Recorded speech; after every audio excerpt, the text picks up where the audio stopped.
In 1951, a strange man appeared out of thin air in front of dozens of witnesses in Times Square, New York City. The question is not where he came from, but when. Hi folks, my name's Johnny, and welcome to the Oddest. As you can see, I'm a new and very small YouTube channel. As such, if you like today's story, or maybe you visited one of my other videos, all I ask is that you consider clicking the like button to give me a wee thumbs up, as it helps my channel to grow and helps YouTube to show my content to other awesome people just like you. Anywho, let's take a look at the intriguing story of Rudolph Fentz.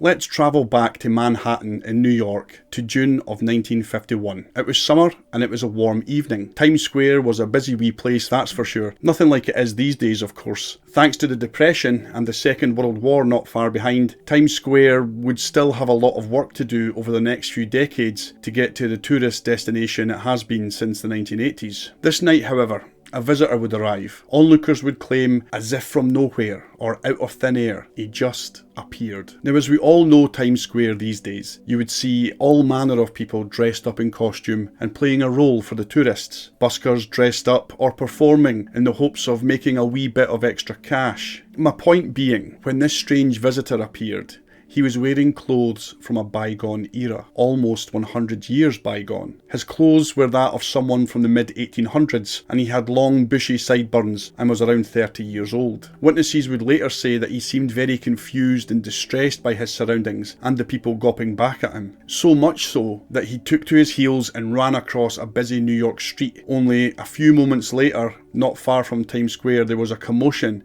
as he was struck by a passing vehicle. Unfortunately, the unknown visitor died at the scene of the accident. But this is just the start of this bizarre tale. You see, although everything I've just described is strange enough, the strangest is yet to come. It wasn't until the police took his body to the morgue that things started to go into Twilight Zone territory. When they searched his belongings, what they found made no sense. Here was what they found. So they found a copper token for a beer worth 5 cents, bearing the name of a saloon which was unknown even to the older people in the area. He had a bill for the care of a horse and carriage which was issued by a stable on Lexington Avenue, which upon investigation was not listed in any address book. He was also carrying $70 in old-style US currency. He had business cards with the name Rudolph Fentz on them and an address on Fifth Avenue. They also found a letter which would appear to have been sent to this Fifth Avenue address. It had the name of the recipient on the letter, Rudolph Fentz. However, the letter was dated June 1876. What baffled investigators further was the fact that none of the items Mr. Fentz had on his person bore any signs of aging, certainly not items that have been kept for 75 years. The case was assigned to Captain Hubert V. Rime of the NYPD's Missing Persons Department, in the hopes that the strange visitor could be traced to a missing persons report. The investigators attended the Fifth Avenue address, but after speaking to the owner there, ultimately hit a dead end, as they had said they had never heard of a Rudolph Fentz. No one had come forward to report the man missing either, and the investigation began to stall, as Mr. Fentz was not listed in any telephone directories or address books. His fingerprints didn't show up in any databases either. The only lead that investigators had was that of an old telephone book dating back to 1939, where they came across the name of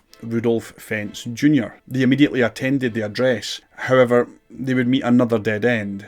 The address they attended had long since had new owners. However, the new owners did say that they recalled the previous owner, Fentz Jr. They said he was a man in his 60s and he ran a small business nearby. After he retired in 1940, he closed his business and moved away. Unfortunately, that was all the information that the new owners were able to recall. This information helped Captain Rime greatly, as he was now able to trace transactions from a business account and the subsequent sale of the home. At least that's something to go on, right? It was discovered that Rudolph Fentz Jr. had passed away in 1946, but his widow was still alive and well and living in Florida. Captain Rime was also able to contact the woman, and she confirmed that she was indeed the widow of Rudolph Fentz Jr. When asked about her late husband's father, she recounted when her husband's father, Rudolph Fentz Sr., was just 29 years old, he had went for a stroll one night after dinner in 1876, but never returned and had simply vanished. So what did happen to Rudolph Fentz Sr.? Did he somehow enter a time slip and found himself in the middle of 1951 Times Square? This story had been told and retold in the decades since 1951, just the same as I've told it now as a factual, albeit unbelievable story. Until 2001, when a researcher, Chris Aubeck, investigated the case. As he was unable to find any evidence of newspaper clippings from the time, he concluded that it must just be an urban legend.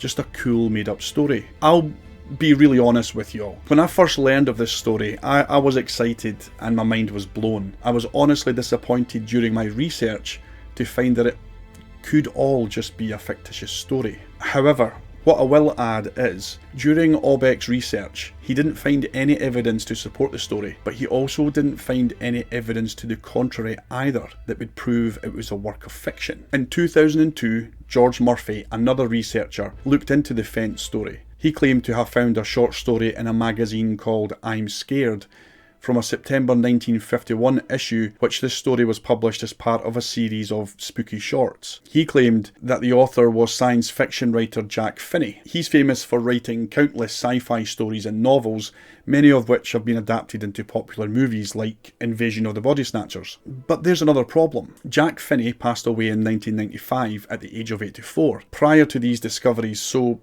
he could never be asked if he had indeed wrote that story. But another issue is there is no evidence that he ever did. There are no copies of this short story, and to this day no one has come forward with a copy. Could the excuse that a famed sci-fi author, Jack Finney, wrote the stories about Rudolph Fentz be nothing more than an attempt at a cover-up? There just doesn't seem to be any evidence to support either side of the story. It's another one of these tales that is left to the imagination. That's it for today, folks. Thank you ever so much for taking the time. Keep smiling, and I'll catch you in my next video.